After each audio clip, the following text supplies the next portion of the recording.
আশা করি আপনারা ভালো আছেন এবং সহি সালামতে একটা কনফারেন্স কিংবা একটা মিটিং, টিচার্স মিটিং এবং রেজাল্ট ডিস্ট্রিবিউট এর প্রোগ্রামে আসতে পেরেছেন। আপনাদের অনেক মূল্যবান সময়, আপনারা সেই মূল্যবান সময়ে আমাদের কাছে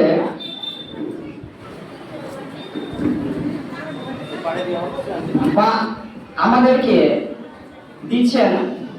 এইটার জন্য কেপিএস কর্তৃপক্ষ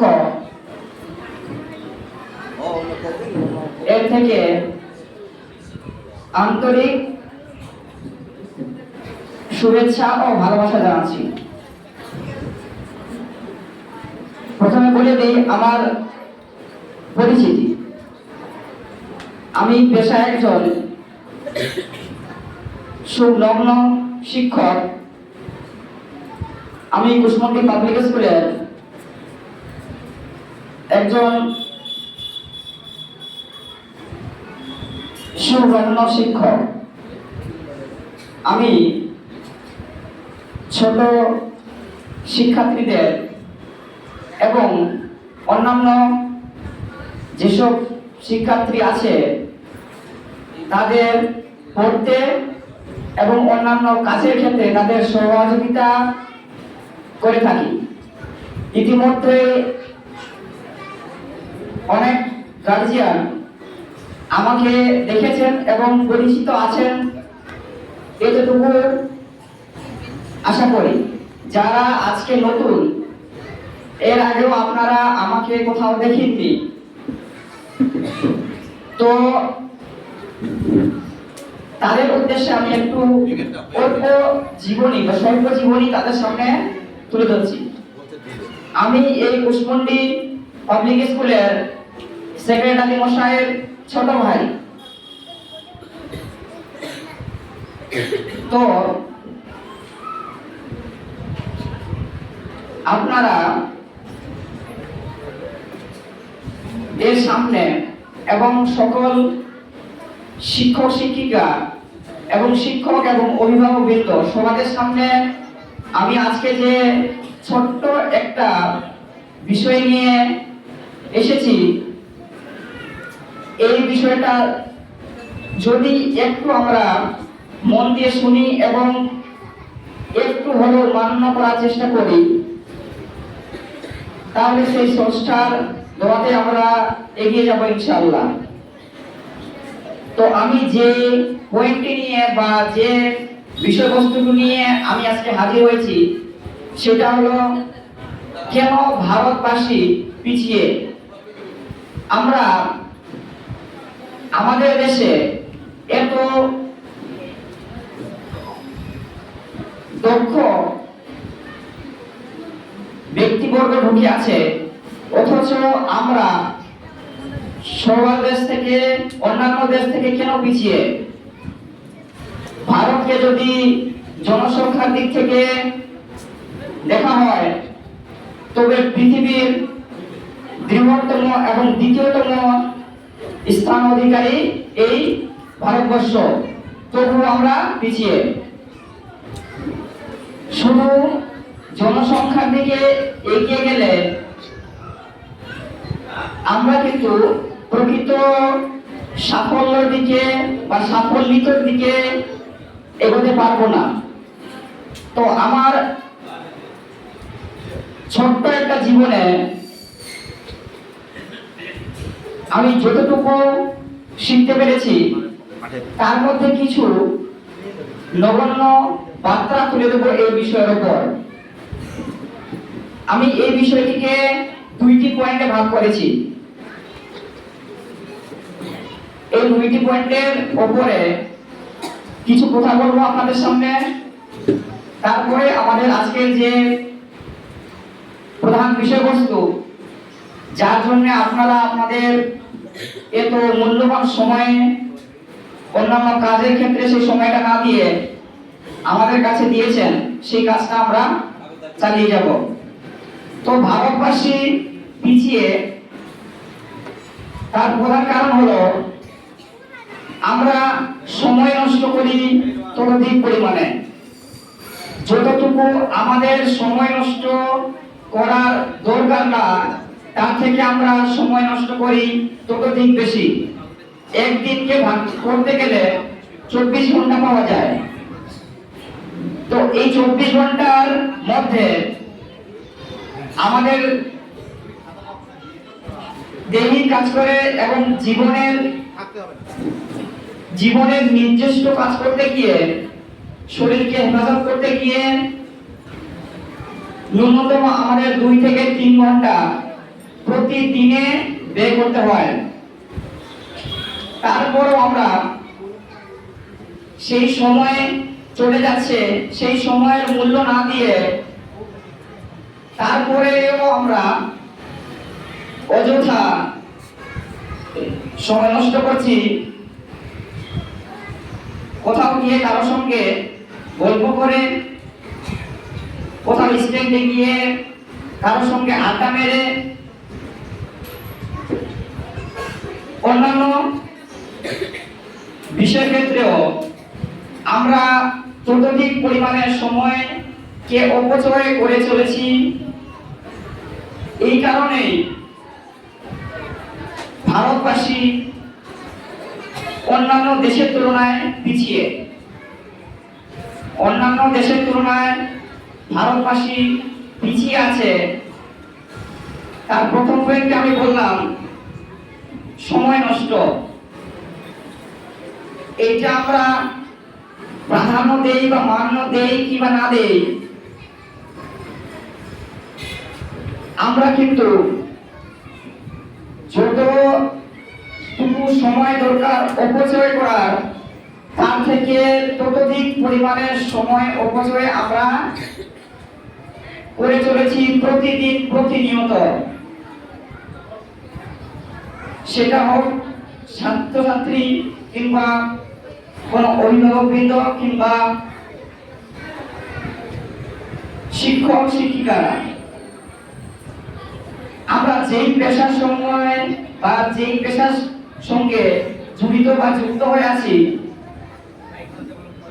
আমরা সেই পেশাটাকে প্রাধান্য দিয়ে বাকি সমস্ত বিষয়কে আমরা কিন্তু পিছনে ফেলে দেই।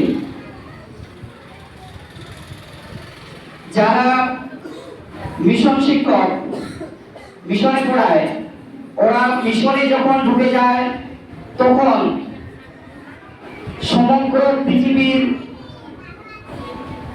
যতগুলো কাজ হচ্ছে বা যত জিনিস ঘটে চলেছে, সেই জিনিসগুলিকে তারা একমাত্র দেখতে পারে এমন একটি বিষয় হলো সোশ্যাল মিডিয়া।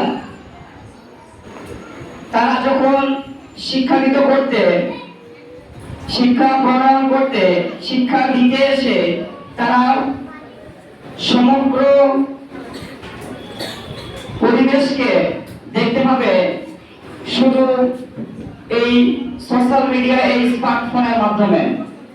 তো এই স্মার্টফোন আমাদের জীবনকে কতটুকু নষ্ট করেছে, আমরা নিজে জীবনকে যদি একটু সিরিয়াস মোডে নেই তাহলে আমরা বুঝতে পারবো। এই মোবাইল, স্মার্টফোন এতই গণ্যমান্য জিনিস, এতই ভালো জিনিস যে একটা মানুষের যদি বাড়িতে 2 বেলা খাওয়া না থাকে তাহলে তাকে মিলিয়ন টাকা, ট্রিলিয়ন টাকার মালিক করে দেয় এই স্মার্টফোন। আর এই স্মার্টফোন যার কাছে আছে, সে যদি এই স্মার্টফোনকে ঠিকঠাক ইউজ না করতে পারে, তার কাছে যত সম্পদ থাকুক না কেন, তার কাছ থেকে সেই সম্পদ ছিনিয়ে নিবে মাত্র এই স্মার্টফোন। এখন আমরা এই স্মার্টফোনকে কি রূপে চালাবো, কি রূপে ব্যবহার করব, সেটা আমাদের উপর ব্যক্তিত্ব। আমাদের নিজের ব্যক্তিত্বে আমরা এই স্মার্টফোনকে চালাবো এবং তা থেকে আমাদের জীবনকে সহজ করে তুলব। এই স্মার্টফোনের মধ্যে আমাদের পরিবেশের মধ্যে এমন একটি জিনিস এখন বর্তমানে প্রচলিত, প্রত্যেকটা মোবাইলের ক্ষেত্রে, প্রত্যেকটা স্মার্টফোনের মধ্যে আছে এআই, আর্টিফিশিয়াল ইন্টেলিজেন্স।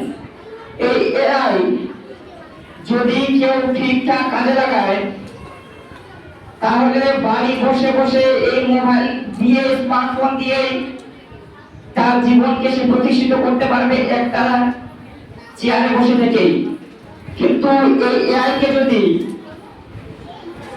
খারাপ রূপে, খারাপ দিক থেকে নেয়, তাহলে ওই এআই একটা ভিডিও, একটা ফটো, একটা ভিডিও জেনারেট করা এবং একটা ফটো জেনারেট করা কে মানুষের জীবনকে ধ্বংসের দিকে নিয়ে চলে যায়। আমি বেশি সময় নিব না,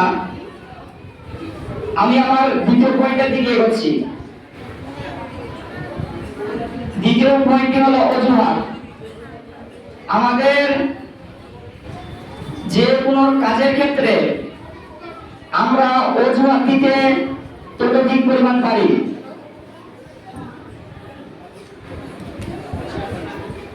আমাদের মধ্যে যতক্ষণ পর্যন্ত তৃষ্ণা না লাগে বা আমাদের তৃষ্ণা না লেগে থাকে, ততক্ষণ পর্যন্ত আমরা জলের সন্ধান করি না। একটু বুঝিয়ে বলি,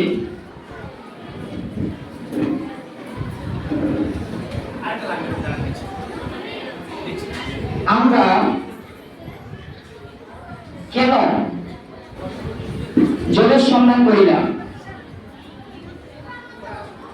আমরা এখন পর্যন্ত সময় নষ্ট করি বা সময়ের কে অজুহাত রূপে নেই, সেটি হলো যে জলকে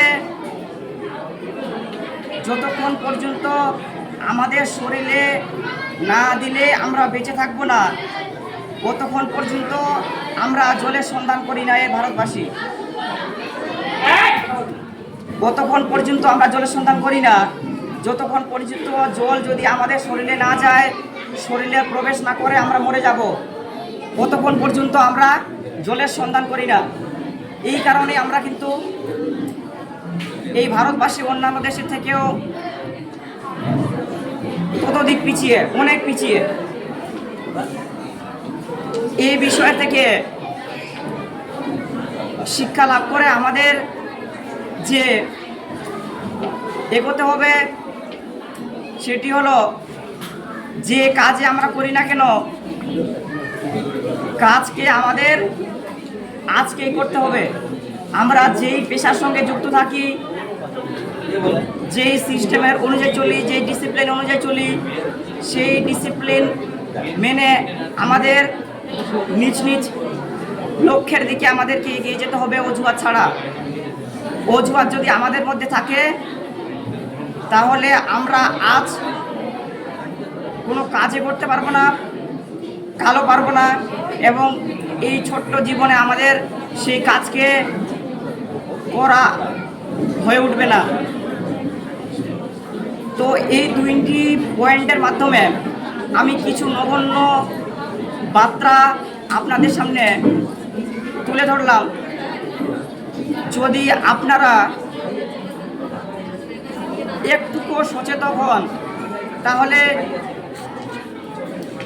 ভারতবর্ষ একটুকু এগোতে পারে।